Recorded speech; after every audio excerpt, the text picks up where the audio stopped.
克宫的一场会面释放了2大重磅信号，普京的叛将或变为爱将。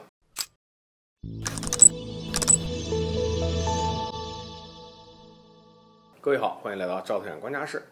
前段时间关于瓦格纳北上清君侧一事呢，闹得是沸沸扬扬。尽管这场突如其来的兵变在短短24小时就落下了帷幕，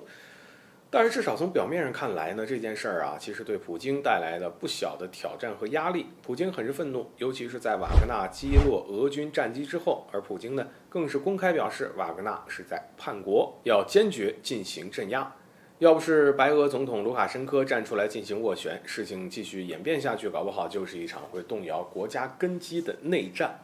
如果有人认为这个事儿真的是如表面上看起来这么简单呢，可能就太天真了。而根据俄罗斯卫星通讯社的报道，在瓦格纳事件后的第5天，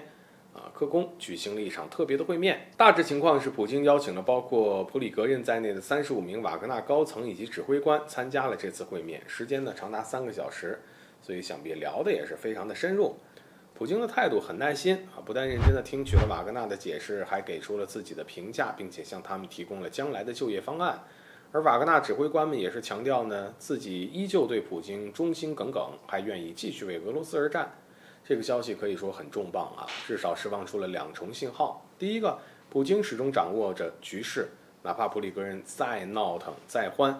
这个瓦格纳到头来还是无法违抗普京的意志，该服软的服软，该效忠的效忠。所以由此可见，当下的俄罗斯不管是谁都无法挑战普京的权威。而俄罗斯方面时隔这么久才释放出这样的消息，有很大概率呢，就是要向外界表明普京仍然大权在握。瓦格纳的筋斗云翻得再厉害，也始终呢逃不出普京的五指山。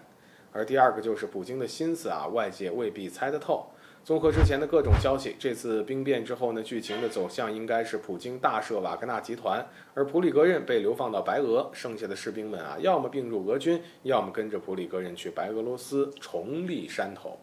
而只不过这个消息一出，或许情况会发生一些变化。既然瓦格纳高层集体表示了忠心，也愿意继续战斗，那我们就不能排除普京会再度启用瓦格纳和普里格任，将叛将变为爱将的可能。毕竟瓦格纳的战斗力摆在这儿，或许是经过了这次事件之后，瓦格纳为了证明自己的价值，极大概率呢会变得更为的凶悍。当然，这次事件之后，俄罗斯的军事指挥层也很有可能发生重大变化。毕竟最近有关于这些方面的小道消息已经是算是满天飞了，比如空天军司令苏洛维金疑似被捕还有俄国防部长绍伊古卸掉兵权等等等等。总之，如今的卢卡申科已经为将会继续为国而战的瓦格纳开辟了新的军营，而东欧和基辅方面的压力巨大，接下来就看普京的杀招会如何展开。好，本期节目就到这里，欢迎点赞转发，留下您的精彩评论。